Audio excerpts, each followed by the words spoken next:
Bien-aimés dans le Seigneur, Shalom. Je suis heureux d'être avec vous ce jour pour partager avec vous la bonne nouvelle. Dis-moi makelele nayo.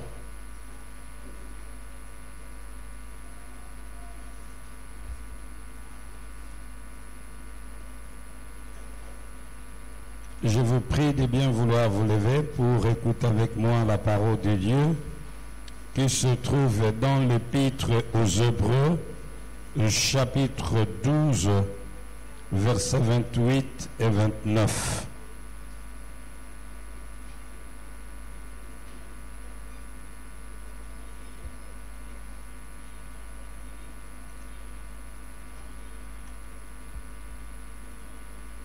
Nous lisons au nom de notre Seigneur Jésus-Christ.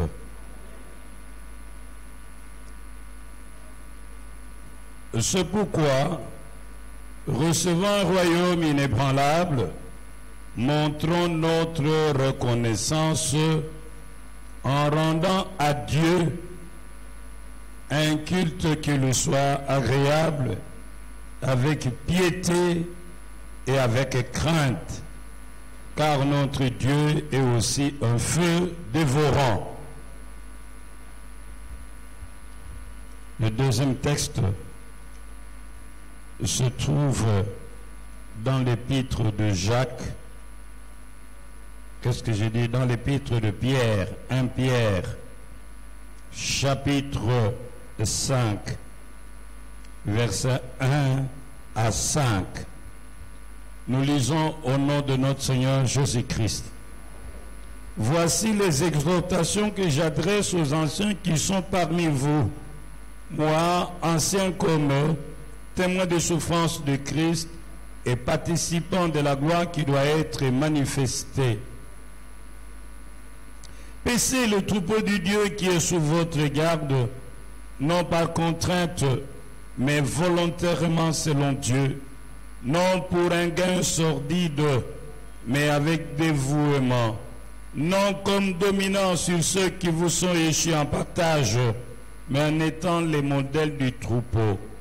Et lorsque le souverain berger paraîtra, vous obtiendrez la couronne incorruptible de la gloire.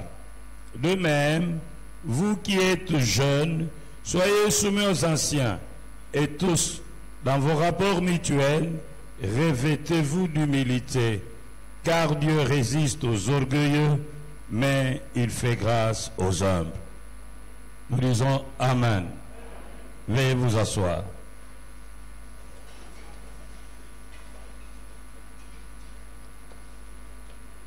Notre thème de ce jour est le suivant: le privilège de servir Dieu.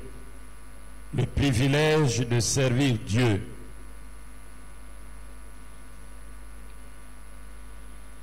Ce texte de l'Épître aux Hébreux va nous servir de fondement. Nous ne savons pas qui a écrit l'Épître aux Hébreux. Déjà au 1er siècle, certains ont pensé l'attribuer à Paul, d'autres encore à Sylvain. Mais on n'a jamais su avec certitude qui avait rédigé cet épître.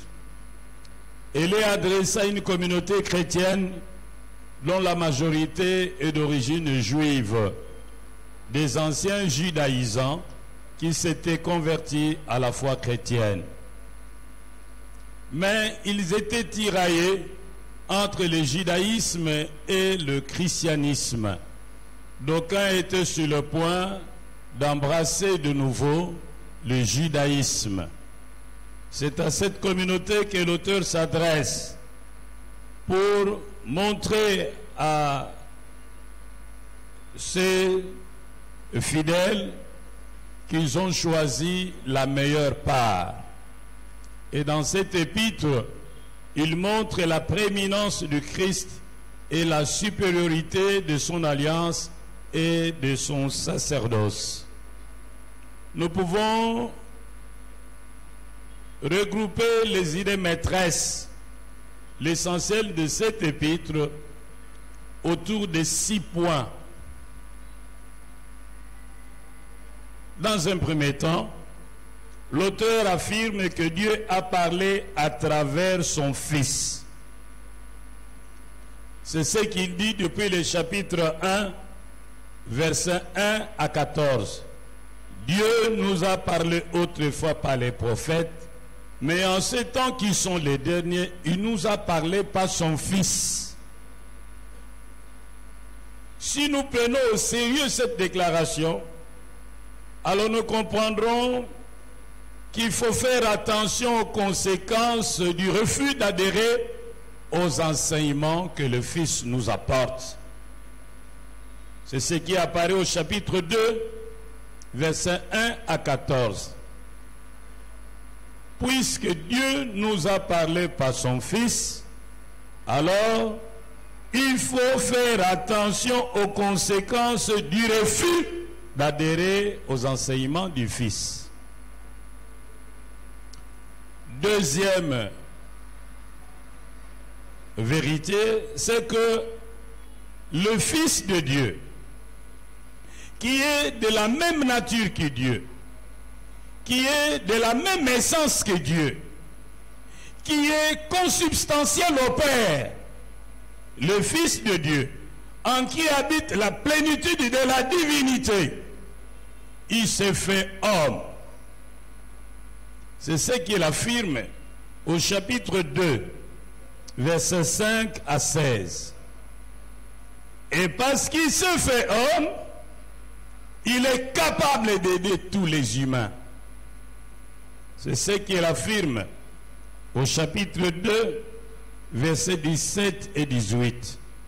Donc chaque fois il donne l'enseignement et il montre la conséquence. Parce que le Fils de Dieu s'est fait homme, il a partagé notre nature excepté le péché. Il est le mieux qualifié au ciel pour comprendre notre condition humaine, pour comprendre nos faiblesses, pour comprendre nos épreuves, pour comprendre nos tentations, pour comprendre nos combats, pour comprendre nos maladies. Seule la femme qui a déjà perdu son mari peut comprendre la souffrance d'une nouvelle veuve. Seul un parent qui a déjà perdu un enfant peut comprendre la douleur de perdre un enfant. Et parce que Christ a connu la faim, il sait comprendre quand tu as faim. Parce que Christ a été trahi, il sait comprendre quand tu souffres de la trahison de ton meilleur ami. Parce que Christ a souffert le rejet, il peut comprendre celui qui est rejeté. Oh oui, non seulement il peut le comprendre, mais il peut aussi l'aider.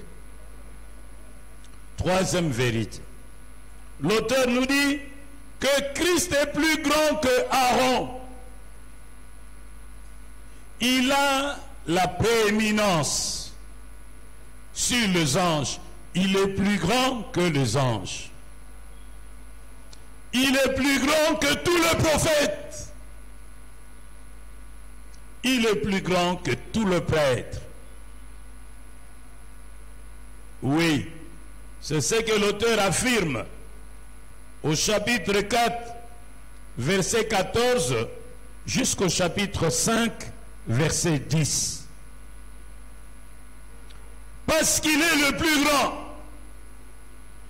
Parce que son alliance est au-dessus de celle de Moïse. Alors, il n'y a pas de salut en dehors de lui. Jésus n'est pas une possibilité du salut, mais Jésus est la voie obligée du salut. Ici, il n'y a pas de salut en dehors de Christ. C'est ce qui le soutient au chapitre 5, verset 11, jusqu'au chapitre 6, verset 20. Oui, ici nous entendons l'écho des déclarations de Jésus dans Jean 14, verset 6, où il disait « Je suis le chemin, la vérité et la vie. Nul ne vient au Père autrement que par moi. » Ici, nous entendons l'écho de l'apôtre Paul dans 1 Timothée 5, 1 Timothée 2, verset 5.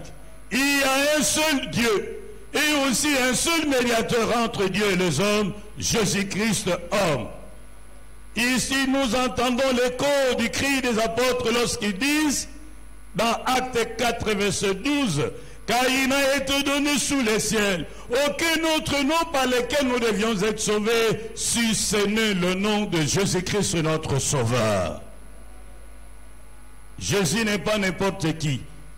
C'est le seul homme né d'une femme qui n'a jamais commis de péché, de la naissance à la mort et de la mort à la résurrection. Dans Actes chapitre 17, verset 30 à 31, Dieu l'a ressuscité d'entre les morts parce que le juste ne pouvait pas connaître la corruption. Ceux qui sont morts et qui ne sont jamais ressuscités, d'après ces textes, ils ne sont pas justes et ils n'étaient pas justes. Peut-être que vous priez chez un prophète. Est-ce que votre prophète est-il ressuscité des morts pour ne plus mourir? Si vous me répondez par la négative, dites-vous bien que votre prophète était un pécheur au même titre que moi. Votre prophète est-il ressuscité d'entre les morts? Si vous répondez par la négative, dites-vous bien que votre prophète n'était pas juste aux yeux de Dieu, car le juste ne peut pas voir la corruption. Et dans Acte 17, verset 31, il est dit que Dieu l'a ressuscité de mort pour montrer au monde entier que c'est lui qui l'a choisi pour juger le monde. Donc ne pas accepter Jésus dans ta vie, tu cours un risque terrible d'être jugé par lui, avec des circonstances aggravantes, parce que tu auras foulé aux pieds l'œuvre de la grâce de Dieu.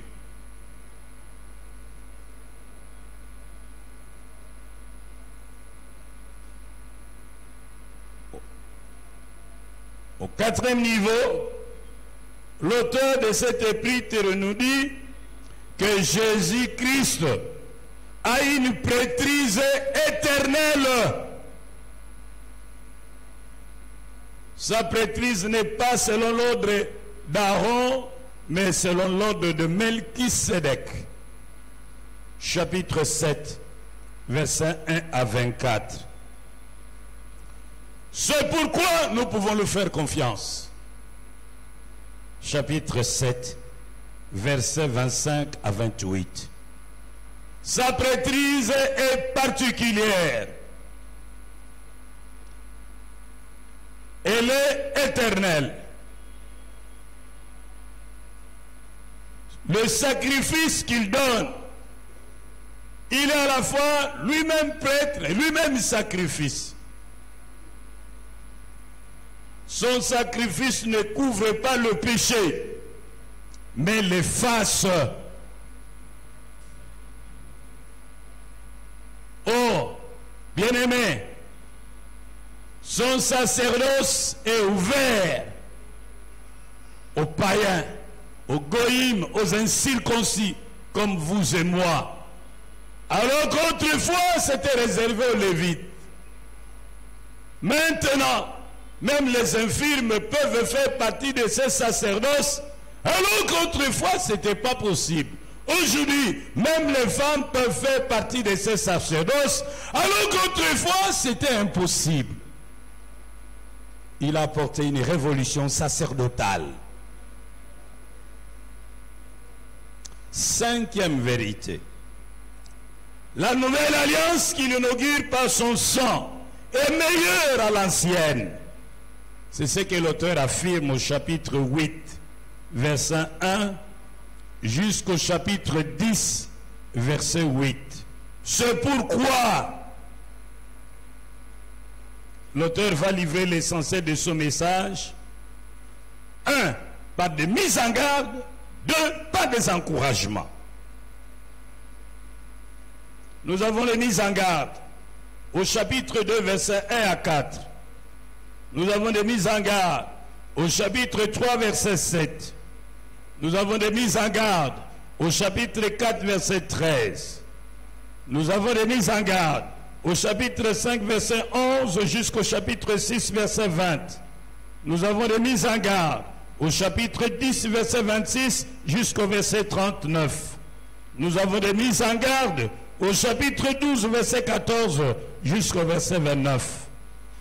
Il nous dit c'est une chose terrible que de tomber entre les mains du Dieu vivant. C'est une chose monstrueuse que de déchoir de la grâce.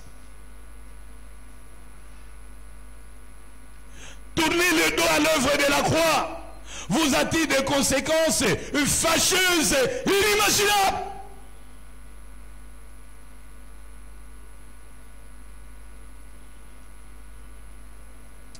Et en même temps, il encourage le peuple de Dieu en disant, vous avez choisi la voie et la meilleure. Je vous encourage d'aller jusqu'au bout. Persévérez. C'est ce qu'il dit au chapitre 10, versets 19 à 30. Vous qui avez choisi la voie du Christ, suivez l'exemple de vos dévanciers dans la foi. C'est ce qu'il va dire au chapitre 11, versets 1 à 40. Vous qui avez choisi Christ, ne regardez pas un homme, ayez le regard tourné vers Christ et rivez sur lui et lui seul. Suivez Christ et pas quelqu'un d'autre. Ne regardez pas le pasteur, ne regardez pas le prophète. Non, ayez le regard fixé sur Jésus-Christ, le consommateur de notre foi. Enfin, vous qui avez choisi Christ, je vous encourage à démontrer votre foi en produisant le fruit digne de votre foi. C'est ce qu'il va dire au chapitre 12, verset 5 jusqu'au verset 29. Enfin, va intervenir la conclusion. Au chapitre 13, verset 1 à 25, il va exhorter et il va saluer. Vous aurez compris que notre péricope se trouve dans la partie qui parle de fruits de la foi, c'est-à-dire la partie qui est dans le chapitre 12, versets 5 à 29. Lorsque nous relisons cet épître, au chapitre 12, versets 28 et 29, il est dit, c'est pourquoi, recevant un royaume inébranlable, montrons notre reconnaissance en rendant à Dieu. Le concept qui a été traduit par culte ici peut aussi être service, rendu par service. Et suivez ce que je vais dire. C'est pourquoi, recevant un royaume inébranlable, montrons notre reconnaissance en rendant à Dieu un service qui lui soit agréable, avec piété et avec crainte.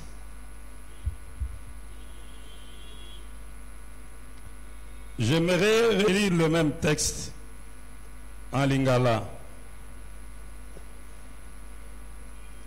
Vous savez, traduire, c'est trahir.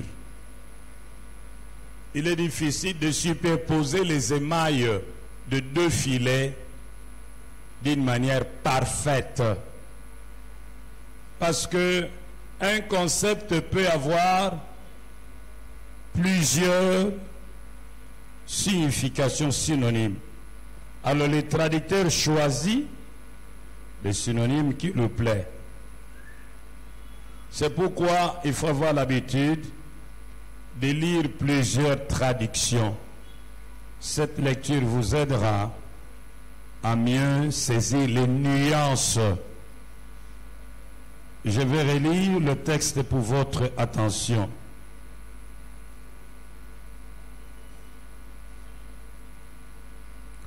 Nous allons lire en lingala. Lokola tosi tozwi mboka oyo ekoningana te, tosimba bolamu ya Nzambe na motema moko, tozala batu ya malamu, tosalela Nzambe ndenge ye alingaka, totosaka ye pe tobangaka ye. Pamba te Nzambe na biso azali lokola moto oyo ezikisaka nyonso. Nous disons Amen. Nazo kote loba malamu Amen. On peut aussi traduire de la manière suivante.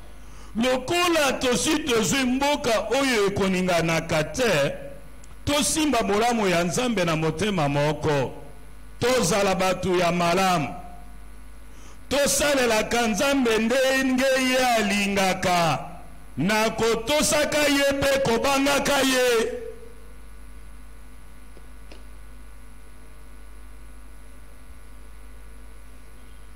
Aujourd'hui, mon souci est que nous puissions nous concentrer sur cette partie-là. Kosalela Nzambe ndenge ye alingaka, na kotosaka ye pe kubangaka ye. Servir Dieu d'une manière acceptable par lui, dans la crainte, dans l'obéissance, dans la piété. Voilà pourquoi aujourd'hui nous voulons parler des privilèges de servir Dieu. Pour cela, nous allons répondre à 3 questions essentielles. Pourquoi servir Dieu est-il un privilège? Pourquoi servir Dieu est-il un privilège? Deuxième question, comment servir Dieu d'une manière acceptable par lui? Comment servir Dieu d'une manière acceptable par lui? Troisième question, que pouvons-nous espérer en servant Dieu? Que pouvons-nous espérer en servant Dieu? Précisons d'abord ce que nous entendons par privilège. Un privilège est un avantage qu'on ne donne pas à plusieurs personnes. C'est un avantage qu'on donne à un nombre limité de gens. C'est cela un privilège.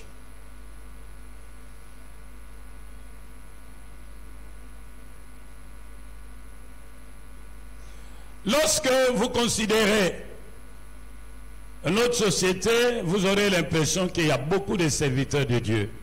Et vous n'aurez pas tort. Parce que depuis un certain temps, nous avons des églises côte à côte, dos à dos, face à face. Il y a une avenue à Matete où nous avons pu compter 8 églises sur une courte avenue. 8! Côte à côte, dos à dos, face à face, en diagonale. Tel que si jamais aujourd'hui, on invitait, le gouvernement invitait tous les serviteurs de Dieu de la ville de Kinshasa de se réunir au stade des martyrs pour être récompensés pour le travail qu'ils font pour préserver la paix sociale, comme cela se fait en Angleterre et ailleurs, je crois qu'il n'y aura pas assez de place au stade.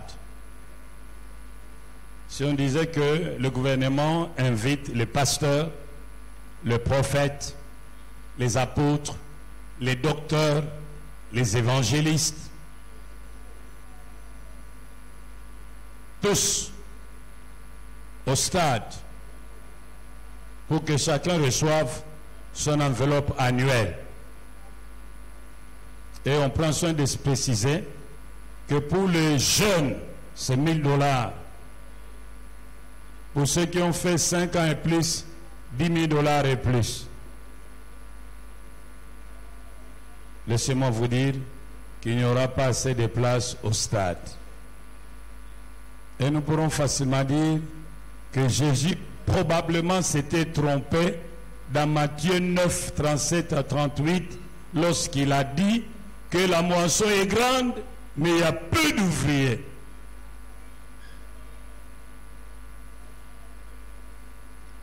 La Bible dit Jésus est la vérité. Il ne peut pas se tromper.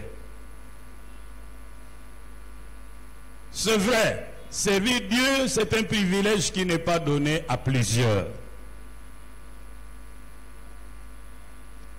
Beaucoup de ceux que nous croyons être serviteurs de Dieu, en réalité, ils ne le sont pas. Les serviteurs de Dieu, c'est Dieu qui les a appelés et qui les a établis. Il les a élus, il les a choisis. Après les avoir choisis, il les a appelés. Après les avoir appelés, il les a justifiés. Après les avoir justifiés, il les a équipés, il les a qualifiés et il les a établis lui-même. Certains que nous voyons, que nous croyons être des serviteurs de Dieu, en réalité, ne sont pas des serviteurs de Dieu. Parce qu'il y a des gens qui servent Dieu par la volonté des hommes. Comme cela est écrit dans Galates 1, verset 1. Paul dit, moi je suis devenu serviteur de Dieu, non par la volonté des hommes, ni par la volonté d'un homme, mais de Dieu.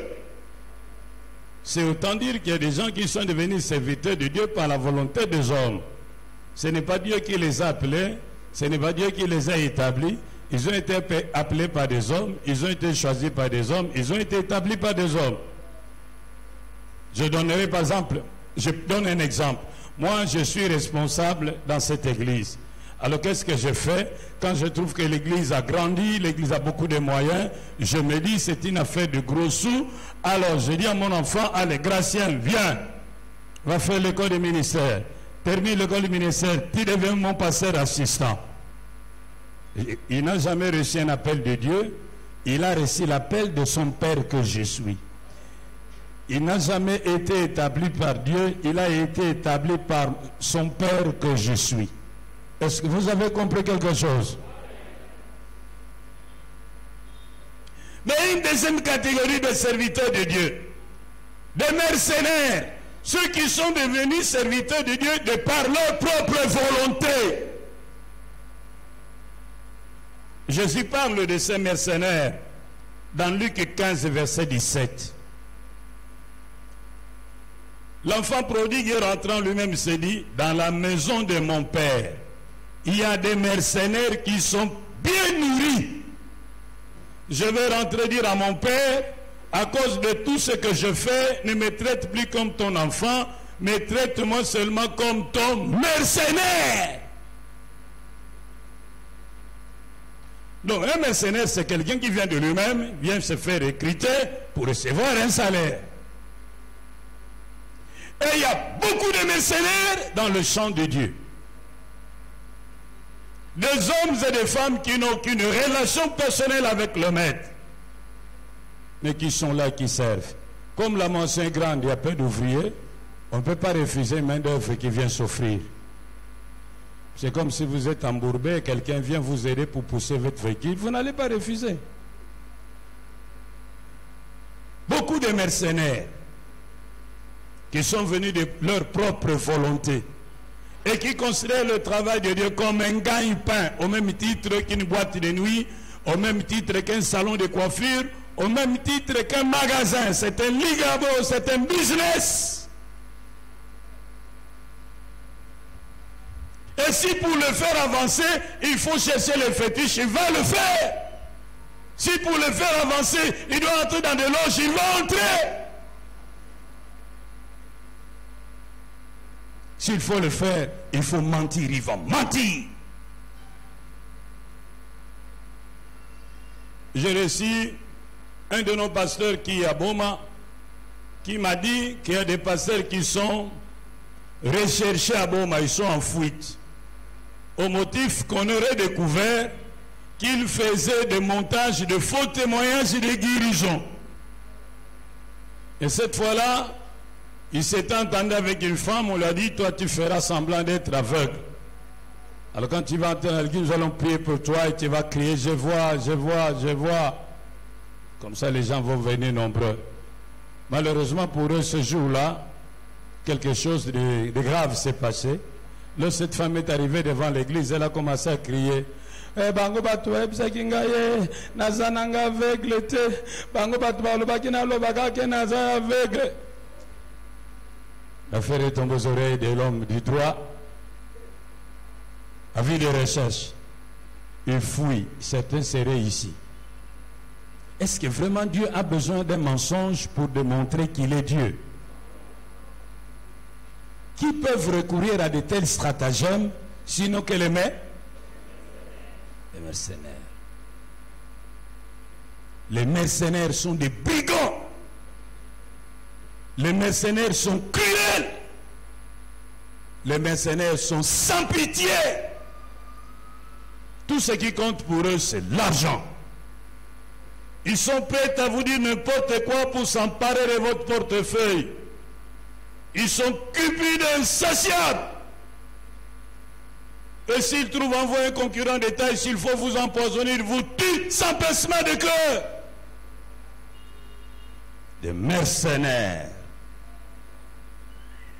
Mais il y a aussi des gens qui se retrouvent dans le champ de Dieu, poussés par le diable. Sont de vrais apôtres, de vrais suppôts sataniques que lui-même introduit parmi les enfants de Dieu.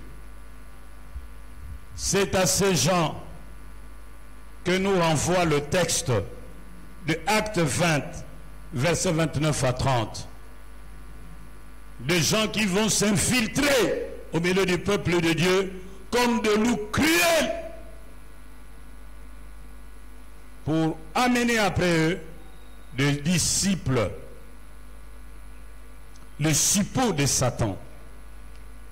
Un ancien voyant, maintenant que les gens prient, il n'a plus assez de clients, il change de costume, il devient prophète.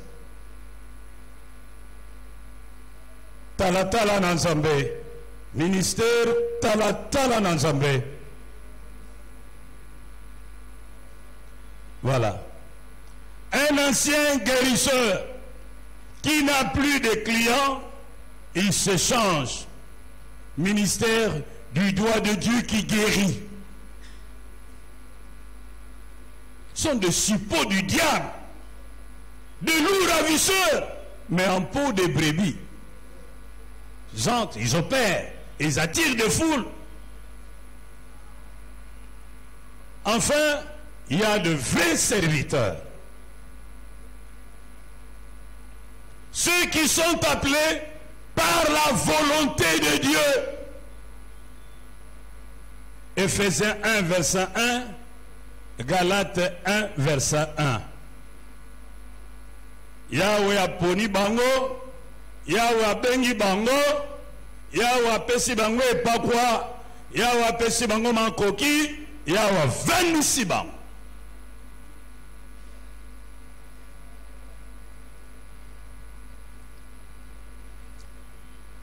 Ils ne sont pas meilleurs. Ce sont des hommes et des femmes ordinaires qui ont aussi leurs faiblesses, mais qui deviennent serviteurs et servantes de Dieu par la grâce. Et cette grâce qui agit en eux produit le résultat. 1 Corinthiens 15, verset 19, verset 9 à 10. 1 Corinthiens 15, 9 à 10. 1 Corinthiens 12, verset 9. Et dans 1 Timothée 1, verset 12, il dit que celui qui produit en nous le vouloir et le faire selon son bon plaisir. Nous disons bien Amen. Et Jésus a dit, ce n'est pas vous qui m'avez choisi, c'est moi qui vous ai choisi. Bino bopo ninga ite, bino bopo ninga ite, kasingai naponi bino e, naponi bino e, pote bobo tambuma ya malamu, bino e, bino bopo ninga ite. Nobo poningai te Gansingai naponi binoe. Nous disons Amen. Tata Sangwa yembi bien. Moi je prends tout ce qui est bien. Oh, dites avec moi Amen. Voilà. Souvent le vrai serviteur, quand Dieu les invite, ils résistent. Quand Dieu les invite, ils hésitent. Ils ont peur. Mais les brigands sont courageux et audacieux. Les mercenaires sont courageux et audacieux. Les infiltrés, pas possible. Nous disons bien Amen. Maintenant, comment servir Dieu d'une manière qui soit acceptable par lui? Comment servir Dieu d'une manière qui soit acceptable par lui? Lolenge nini kosalela nzambe na motindo oyo ye alingaka. 1. Rassurez-vous d'abord que vous êtes enfant de Dieu. Rassurez-vous d'abord que vous êtes enfant de Dieu. Parce que ça ne servirait absolument à rien que vous puissiez vous couper en 1000 morceaux, que vous puissiez consentir des sacrifices énormes et qu'au dernier jour, il vous rejette. Et qu'au dernier jour, il vous réunit. Dans Matthieu chapitre 7, verset 23, Jésus dit qu'au dernier jour, il y a des gens qui lui diront, n'avons-nous pas chassé les démons en ton nom? N'avons-nous pas opéré beaucoup de miracles en ton nom? N'avons-nous pas prophétisé en ton nom? Et Jésus leur dira, éloignez-vous de moi, je ne vous ai jamais connu, vous qui commettiez l'iniquité. Donc servir Dieu c'est une bonne chose, mais connaître Dieu c'est la meilleure. Ne sers pas Dieu si tu ne le connais pas. Oh, dites avec moi Amen. Lorsqu'on fait le service de protocole dans le royaume de Dieu, il faut être à l'intérieur et dire aux gens, venez, mettez-vous, prenez place. Entrez, prenez place, mais vous devez être à l'intérieur. Parce qu'un jour, on va fermer les portes. Si vous êtes dehors, vous n'entrerez pas. À quoi bon se dépenser, se couper en 1000 morceaux pour amener plusieurs Rosalie et rester dehors?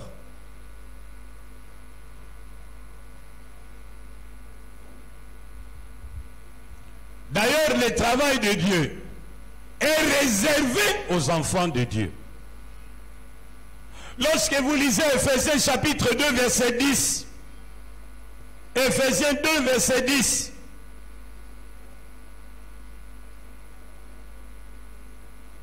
Dieu nous a créés en Jésus-Christ pour de bonnes œuvres qu'il a préparées d'avance afin que nous les pratiquions. Donc Dieu réserve le travail qu'il a pour chacun de nous à ses enfants. D'abord, il fait de vous son enfant et puis après, il vous met au travail. Oh, dites Amen. Oh, dites encore Amen. Le problème de l'Église de nos jours, c'est lequel? L'Église ne filtre plus dans sa politique de gestion des vocations. Les émails de l'Église sont devenus trop larges. Les responsables qui doivent gérer les vocations ne se demandent pas très bien si la personne qu'ils veulent envoyer à la faculté est vraiment enfant de Dieu. Il y a même des cas où quelqu'un y va de lui-même sans avoir été recommandé par l'Église. Et quand il a fini la formation, il vient et dit à l'Église, utilise-moi. Maintenant, la filiation divine est devenue le dernier critère de sélection. Ce qui importe, c'est le culte de diplôme. Il est gradué en théologie. il est licencié en théologie, il est docteur en théologie. On ne cherche pas à savoir, est-ce qu'avant de devenir ce qu'il nous présente là, est-ce que c'est un enfant de Dieu?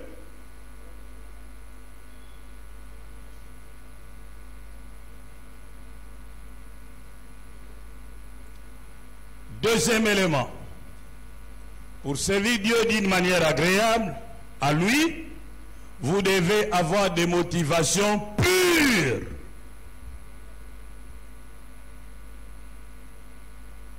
Des motivations pures.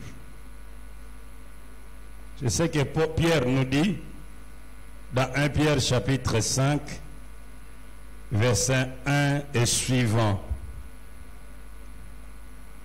Paissez les troupeaux de Dieu qui est sous votre garde, non par contrainte, mais volontairement selon Dieu. Non pour un gain sordide, mais avec dévouement.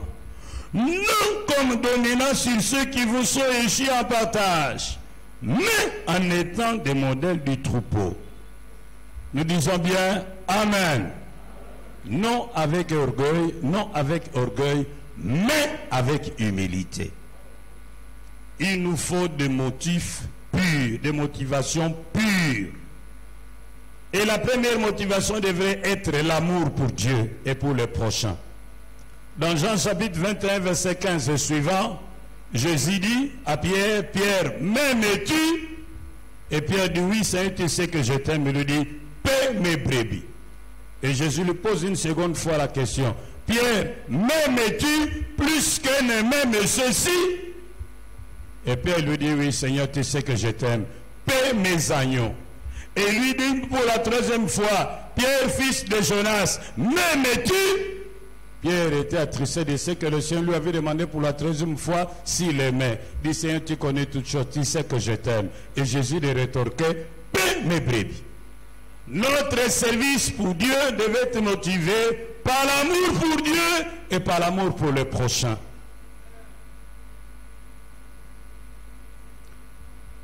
Nous disons bien Amen. Oh, dites encore Amen. Il y avait une femme célibataire. Elle était déjà avancée en âge.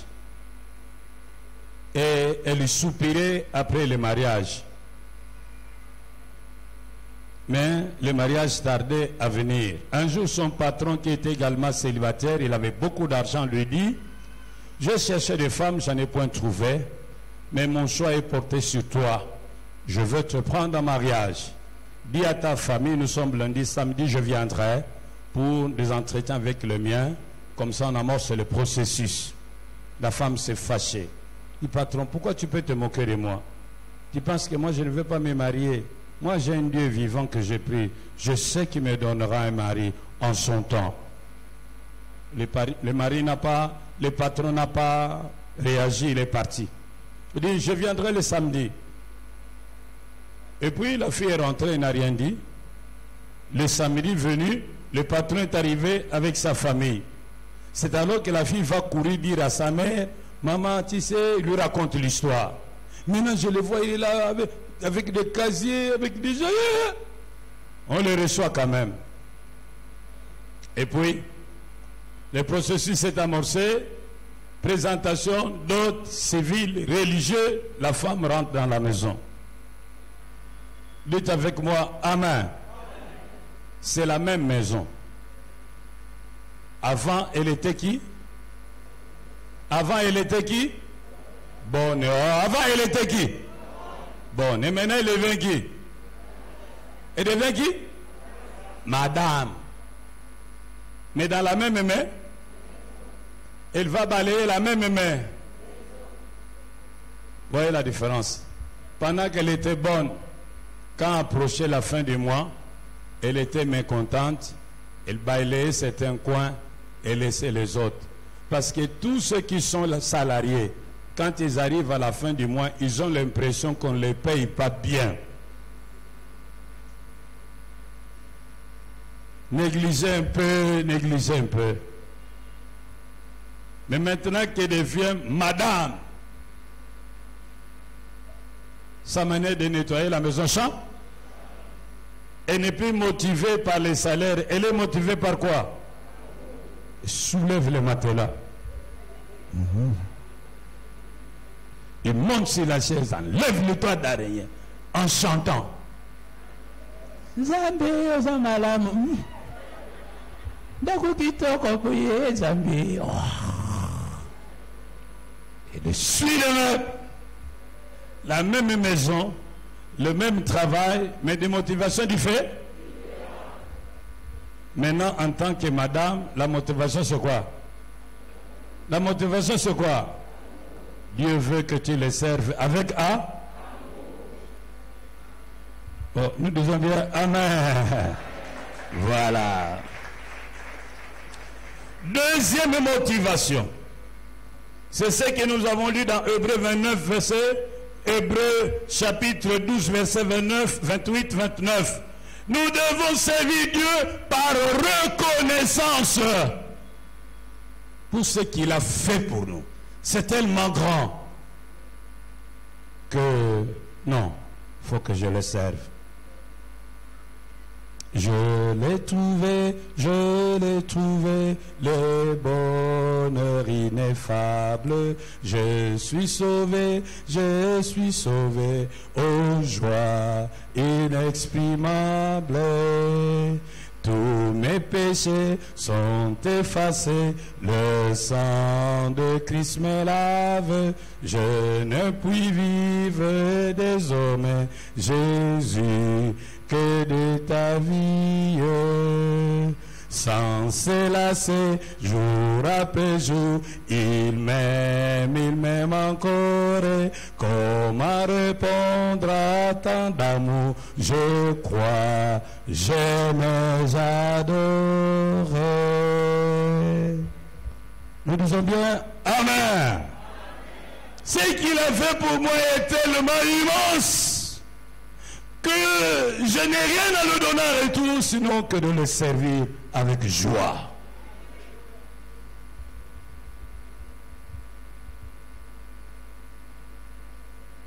Quelle manière, avec quelle méthode, de quelle façon devons-nous servir Dieu de manière à ce qu'il soit, notre travail soit acceptable?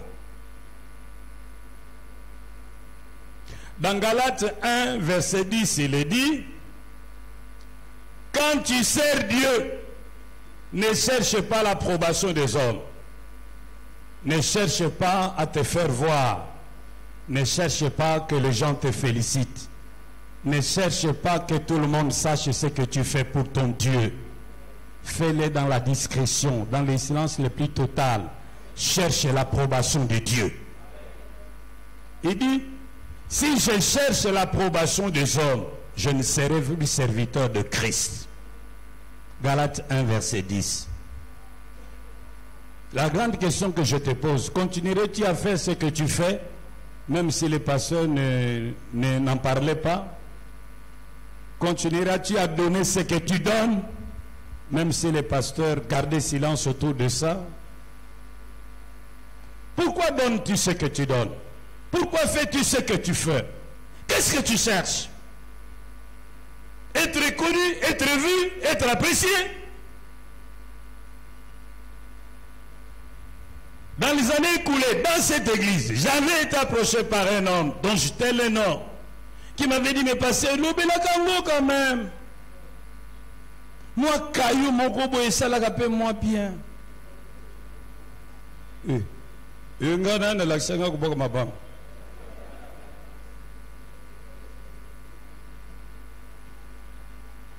Balube na kikongwe dianga bio fofilanga bio olia kango lobela kango ngana loba kate chiko lemba no ko pesa vanda na yo. Pourquoi? C'est pour ton bien. Pour ceux qui n'a lobela ngo moi nzamba pambolo lisusu exact. Il veut que tu cherches non pas l'approbation des hommes, non pas les félicitations des hommes, non pas la gloire des hommes, mais l'approbation de Dieu.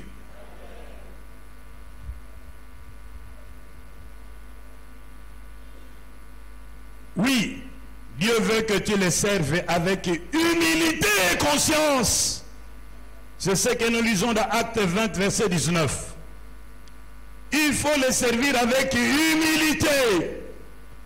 Ne crois pas que tu es plus important. Ne te prends pas pour un irremplaçable. Ne te prends pas pour un incontournable. Dieu peut se passer de toi et continuer à atteindre ses objectifs divins. C'est pourquoi sers Dieu avec humilité. Sois content qu'il ait choisi de travailler avec toi. C'est tout.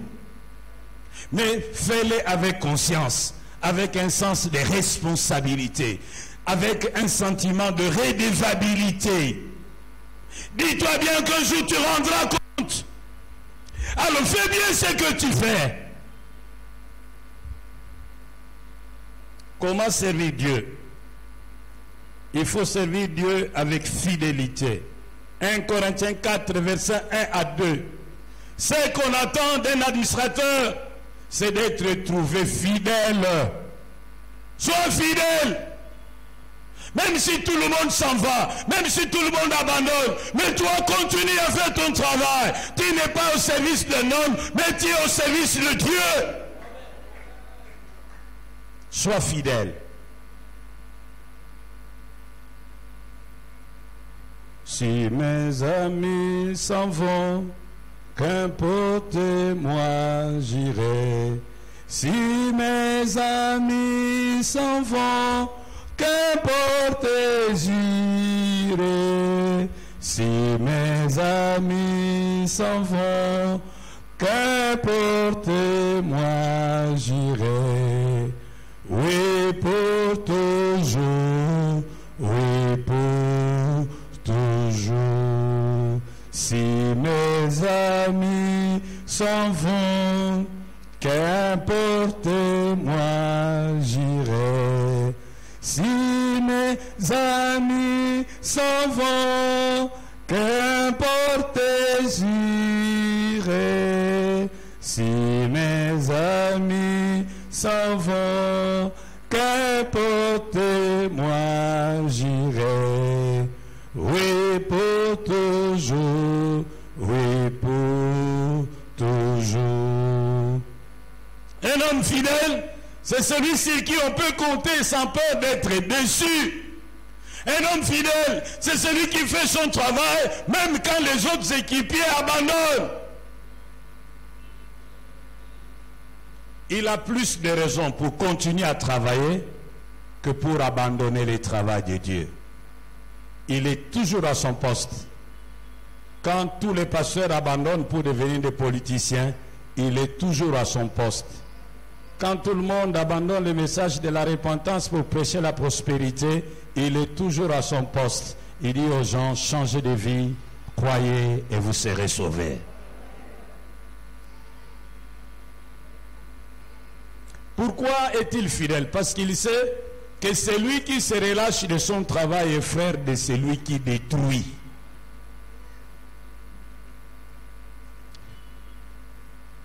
Comment servir Dieu d'une manière agréable?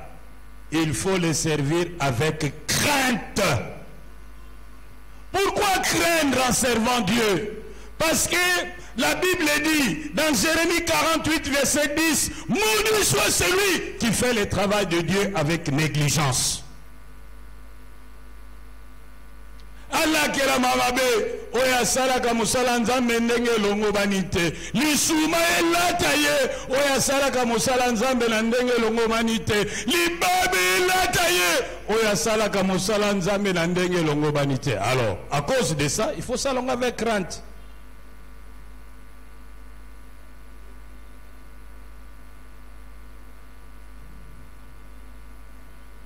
Comment servir Dieu d'une manière acceptable? Psaume 100, verset 2. Il faut les servir avec joie. Pas en murmurant, avec joie. Pas par contrainte, avec joie. Pas à contre-cœur, avec joie. Pas en pleurant, avec joie.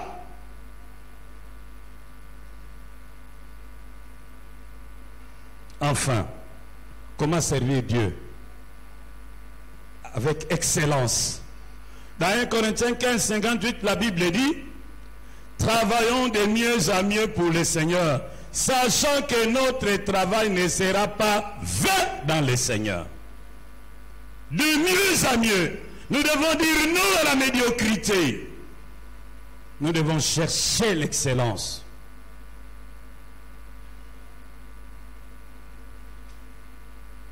Enfin, dans quel domaine travailler?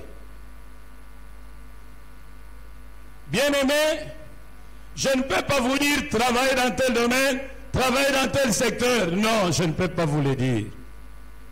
Mais vous devez travailler dans le domaine où vous avez discerné que vous avez un don. Dans le domaine pour lequel Dieu vous a fait un don. Il vous a gratifié. C'est ce que nous lisons dans Romains 12, versets 3 à 8. Il y a des gens à qui Dieu a donné le don de diriger les autres. Il y a des gens à qui Dieu a donné le don de libéralité. Yako Kaba, Yako Sunga. Il y a des gens à qui Dieu a donné le don de prêcher. Il y a des gens à qui Dieu a donné le don d'encourager les autres. À chacun, Dieu a donné une grâce particulière. Ce que tu fais avec beaucoup de facilité, avec beaucoup de joie et de résultats probants, très probablement, c'est là que se trouve ton don. Oh, dites bien Amen. Dans le travail de Dieu, on ne force pas. Nous avons besoin de la grâce. Et c'est Dieu qui produit en nous le vouloir et le faire selon son bon plaisir. Moi, je ne peux pas chercher à chanter comme notre enfant. Notre enfant, quand il chante là, je suis ébahi, je le regarde, je n'en reviens pas. Une belle voix, combine les paroles, il ajoute des commentaires. Je me dis, c'est pas possible. Où est-ce qu'il trouve tout ça? À chacun, Dieu a donné une grâce. Une grâce. Il ne faut pas forcer. Vous voyez, il y a beaucoup de musiciens qui avaient forcé à un moment donné. Ils ont sorti des albums. Mais depuis lors, ils appartiennent au passé. Mettez là-bas, nous, Franck Moulage. Aka Wakate. Bahari Papa. Aka Wakate. Mais tu vois comment nous sommes à je les trouve phénoménales. Ils sont admirables. Pas José Nzit. Aka Wakate. Mais monsieur Bassi là.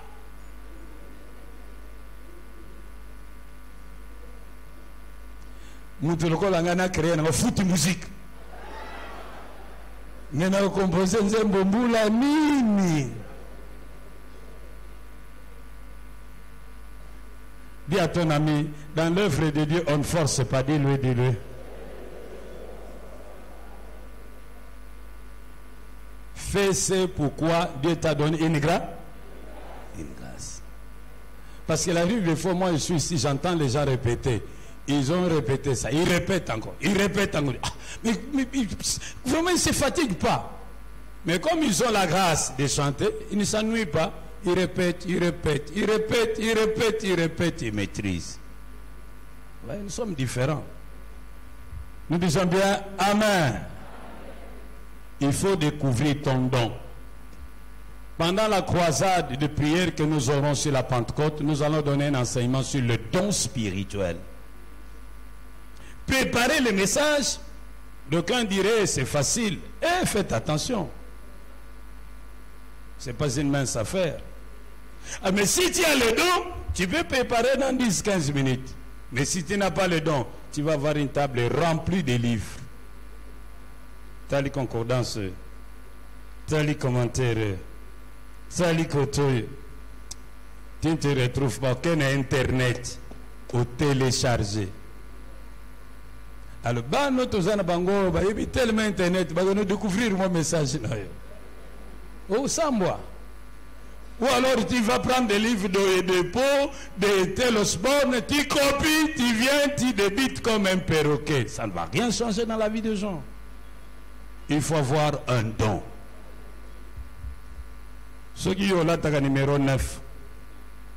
Et puis, bah, même ça peut te montrer croco, il y a bien 8 Italie. Mais ça, numéro 7. Au CP, le Nobel. Ah, oh, numéro 7. Mais ça, non, 7 américains, ça, comme on est un mec. Force. Ce qu'on force, il faut maman mouke, et kokota, et simbi. Tambula sikoy.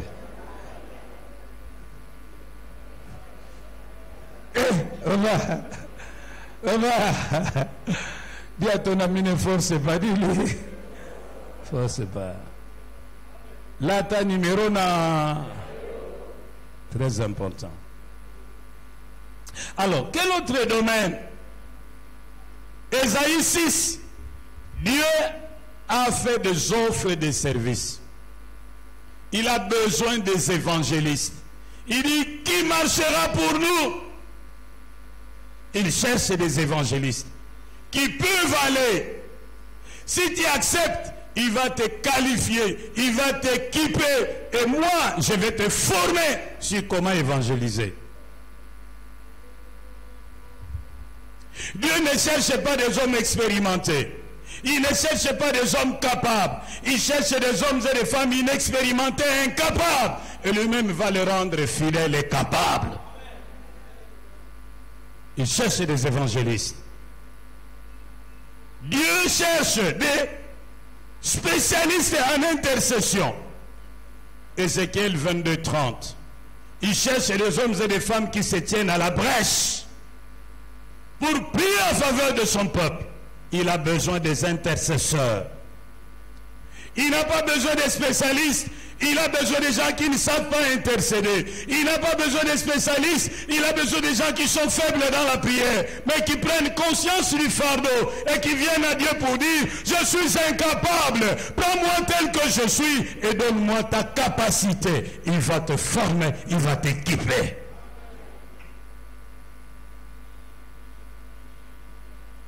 Dans 3 Jean, verset 8, Dieu cherche des partenaires, des hommes et des femmes qui n'ont pas le temps, les hommes et des femmes qui aiment Dieu, qui aiment son travail, qui aiment son royaume, mais qui n'ont pas assez de temps d'aller travailler eux-mêmes sur le terrain, mais qui sont prêts à donner les moyens pour que ceux qui ont le temps le fassent à leur place. Des partenaires pour la mission. Comme ça, ils donnent l'argent et on envoie les gens au Kassai. Ils donnent l'argent, on envoie les gens qui sentent.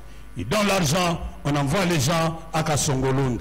Ils donnent l'argent, on envoie les gens à Bassankusu.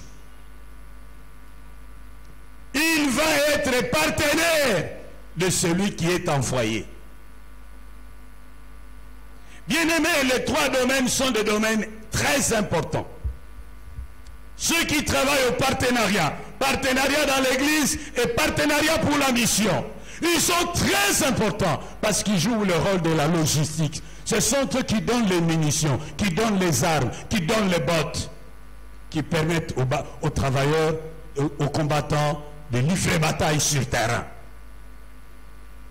Ces 3 ministères sont extrêmement stratégiques parce qu'ils aident à l'extension du royaume de Dieu.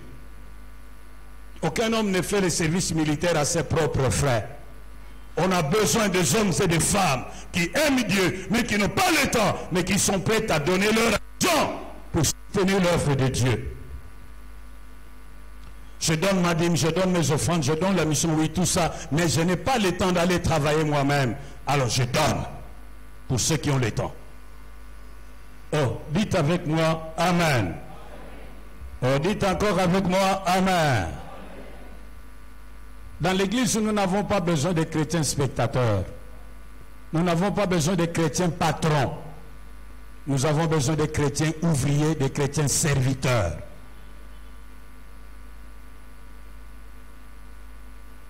Vous savez au stade, qui joue mieux? Ce sont les spectateurs.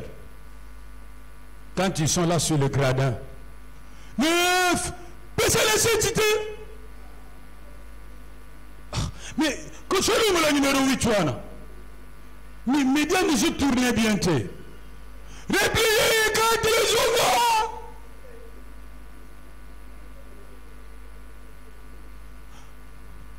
Baissez, yo débordez. Monsieur qui va se battre, fouteur. Amen. Les spectateurs arbitrent mieux que l'arbitre.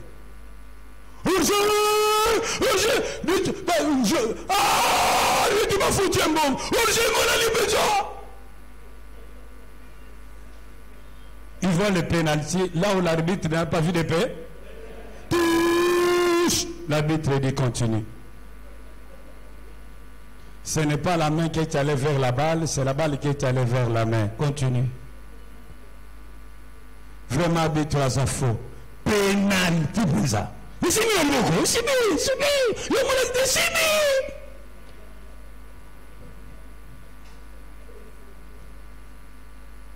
Ainsi en est-il de chrétiens patrons dans l'église. Il ne fait rien dans l'église, mais quand il veut s'asseoir, cette chaise n'a pas été bien dessus.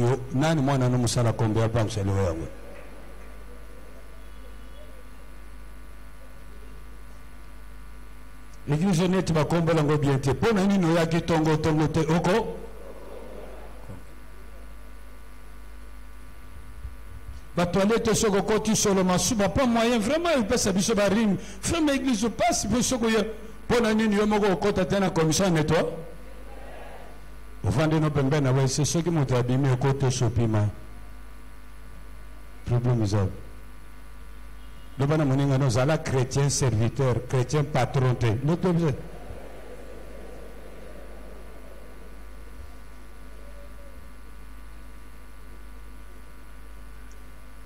C'est comme ça, même dans Bandak, ce que vous avez semé qui a ça la gâte, à côté de pété. Attends, tu es le foufou de à mon agagamo. Mais ce que vous avez semé qui nous a salaka, ce qu'a ké à l'embi, na midi balé moi quelque chose à baninga zongi, à coller après mon.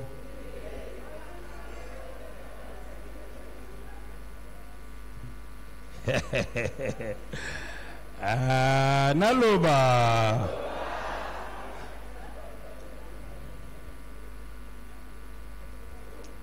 Que espérer quand on sert Dieu? Et c'est pas là que je vais chuter. Dans Hébreux 6, verset 10, la Bible dit que Dieu n'est pas injuste pour oublier les sacrifices que nous consentons pour lui. Dieu n'est pas injuste. Il n'y a pas de bénévolat pour Dieu, c'est faux. Lorsque vous êtes au service de Dieu, il n'y a pas de bénévolat. Il vous récompensera tôt ou... Mais tant qu'on récompense, comme il y a une courte mémoire, ou qu'on est capable de la relation entre ce que tu vis comme merveille et ce que tu avais fait pour Dieu. Dieu n'est pas amnésique. Quand on le fait du bien, il finit par récompenser. Oh, dites encore Amen. Deuxième chose, dans Exode, chapitre 23, verset 23 à 26, Dieu dit que si tu le sers, il va bénir ton eau. Si tu le sers, il va bénir ton pain. Si tu le sers, il va éloigner la maladie de ta maison. Si tu le sers, il te donnera la victoire sur tes ennemis. Si tu le sers, il complétera le nombre de jours de ta vie. Il accomplira le nombre de jours de ta vie. Donc si tu veux être un homme heureux, jouissant d'une bonne santé, avec un peu de moyens, et vivant longtemps et heureux sur la terre, un seul secret, sers Dieu. Ah, notre côté, sers Dieu. Si tu vois quelqu'un qui te dit que son père a servi l'Éternel, mais il mène une vie médiocre, très probablement son père n'a pas bien servi l'Éternel. Dieu n'est pas injuste ni amnésique pour oublier les sacrifices que les hommes consentent pour lui.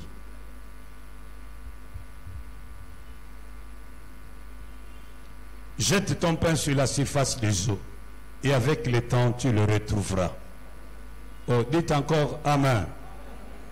Parfois, nous attendons seulement que Dieu nous donne l'argent en retour parce que nous avons donné l'argent. Non, Dieu peut nous donner l'argent, mais il peut aussi nous donner ce qu'on n'achète pas avec l'argent.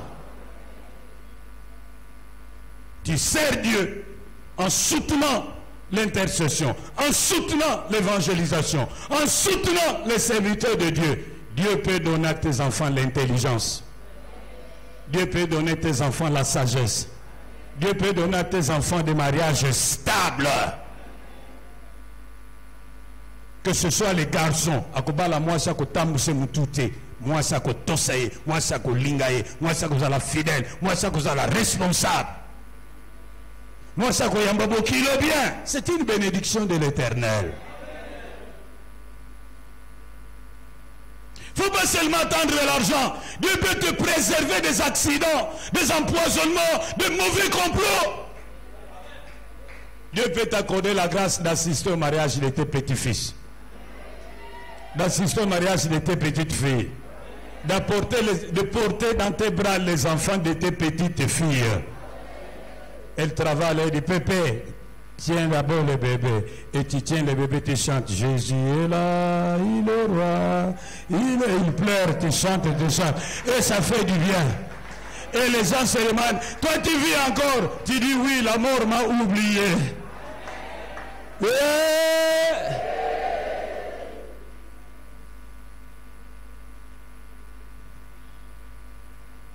Maintenant, incline ta tête. Mon frère, ma soeur, je sais que tu es enfant de Dieu. J'aimerais seulement te demander si tu peux accepter de devenir un évangéliste pour aller parler au nom de Dieu. Je sais que tu es incapable. Je sais que tu as peur. Tu te demandes comment est-ce que je pourrais approcher les gens.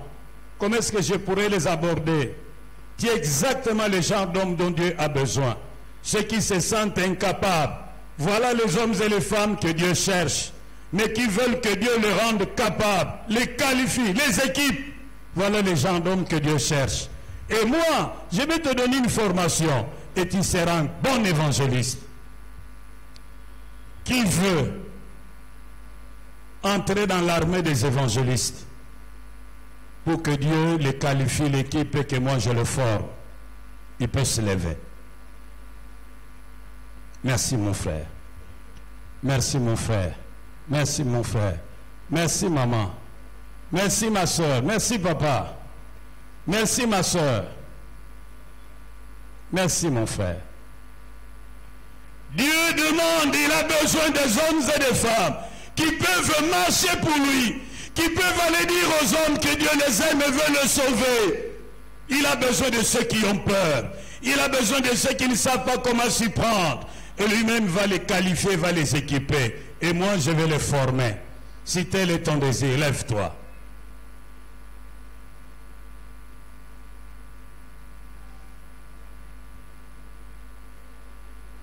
Merci, papa.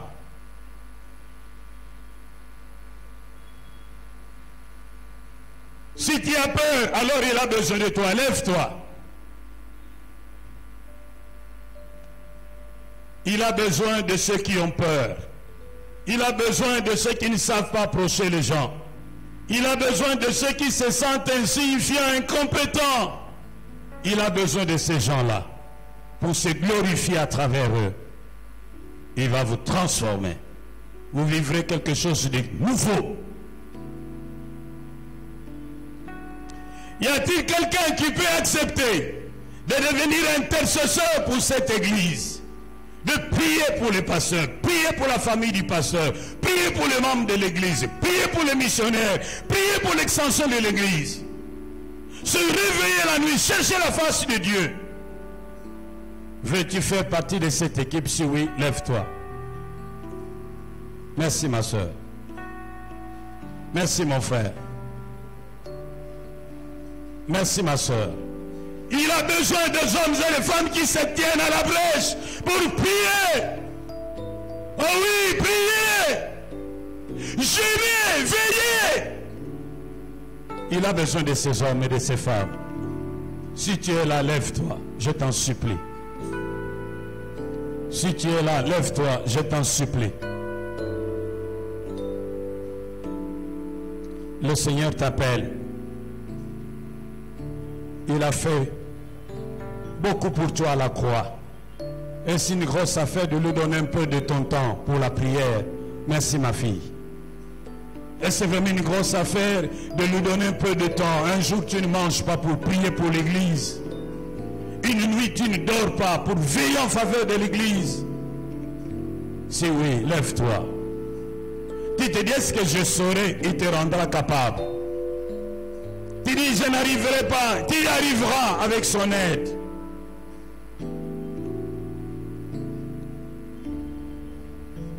Na se peliko salela yomo ekisi oh oh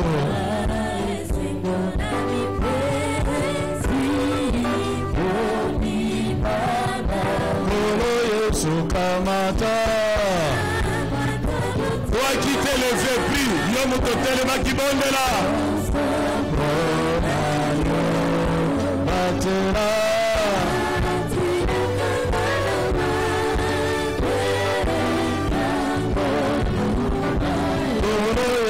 Kamata. Yesu.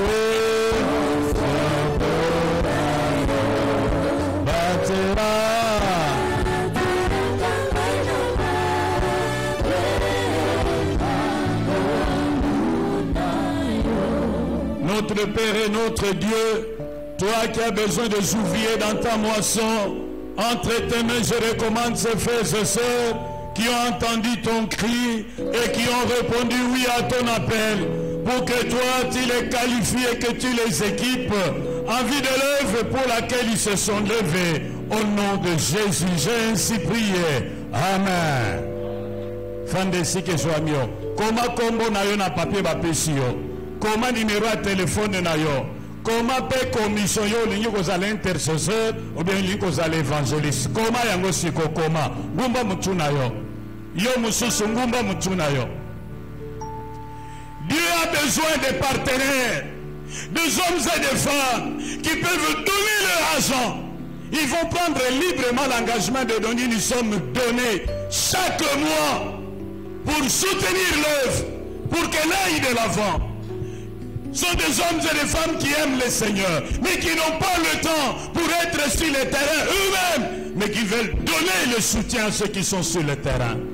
Si tel est ton désir, lève-toi. Dieu a besoin de partenaires. Merci. Dieu a besoin de partenaires. Merci. Ils sont prêts à donner leur argent. Ils vont décider eux-mêmes ce qu'ils vont donner. On ne va pas leur dire donner autant. Ils vont décider librement. Si tel est ton désir, lève-toi. Merci mon frère. Merci mon frère. Merci mon frère. Merci maman. Merci mon frère. Merci mon frère. Merci papa. Lève-toi. Dieu a besoin de partenaires, des hommes et des femmes qui sont prêts à donner leur argent pour soutenir l'œuvre de Dieu. Toi qui suis la radio, ici au Congo ou à l'étranger à travers les médias sociaux, tu peux aussi devenir partenaire de notre ministère en nous apportant ton soutien mensuellement. Dieu est fidèle, il te récompensera en son temps. Mon frère, ma soeur, le Seigneur a besoin de toi. Il a besoin de ton soutien. Il a besoin de ton partenariat. Si tel est ton désir, lève-toi. Merci mon frère.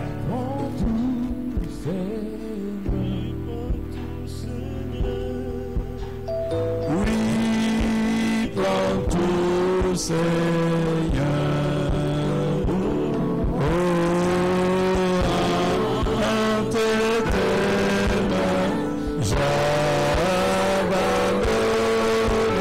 Merci maman.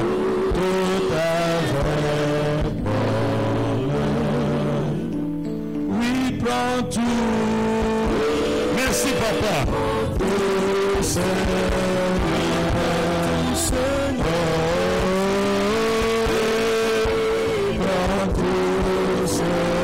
merci, ma soeur.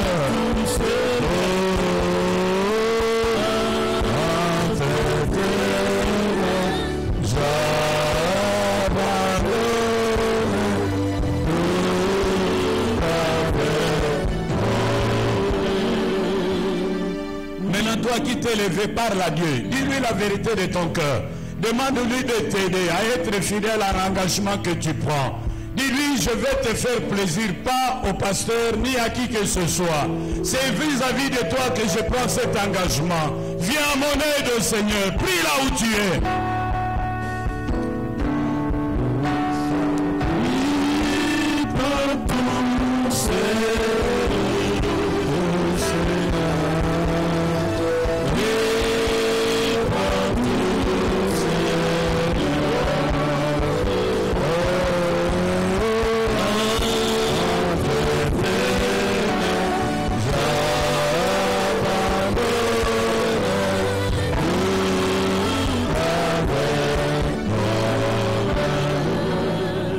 Seigneur Jésus, tu nous as dit que la moisson est grande et il y a peu d'ouvriers.